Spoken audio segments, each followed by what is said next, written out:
हामी चाहिँ आज वालिङबाट धेरै माथि कति मिटर अरे दाइ 7 किलोमिटर माथि चाहिँ अर्थात् यो 1300 मिटरको उचाइमा चाहिँ सोरेख मैदान भन्ने ठाउँमा छौँ।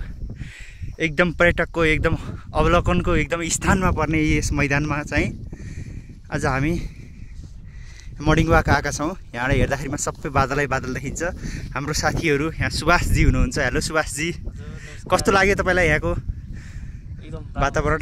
राम्रो छ हो हजुर हजुर ल ठिक छ। यहीँको अब अर्को हाम्रो स्थानीयवासी एकदम विशिष्ट मान्छे किरण दाई हुनुहुन्छ। कस्तो छ किरण दाई यहाँको मैदानको अवस्था?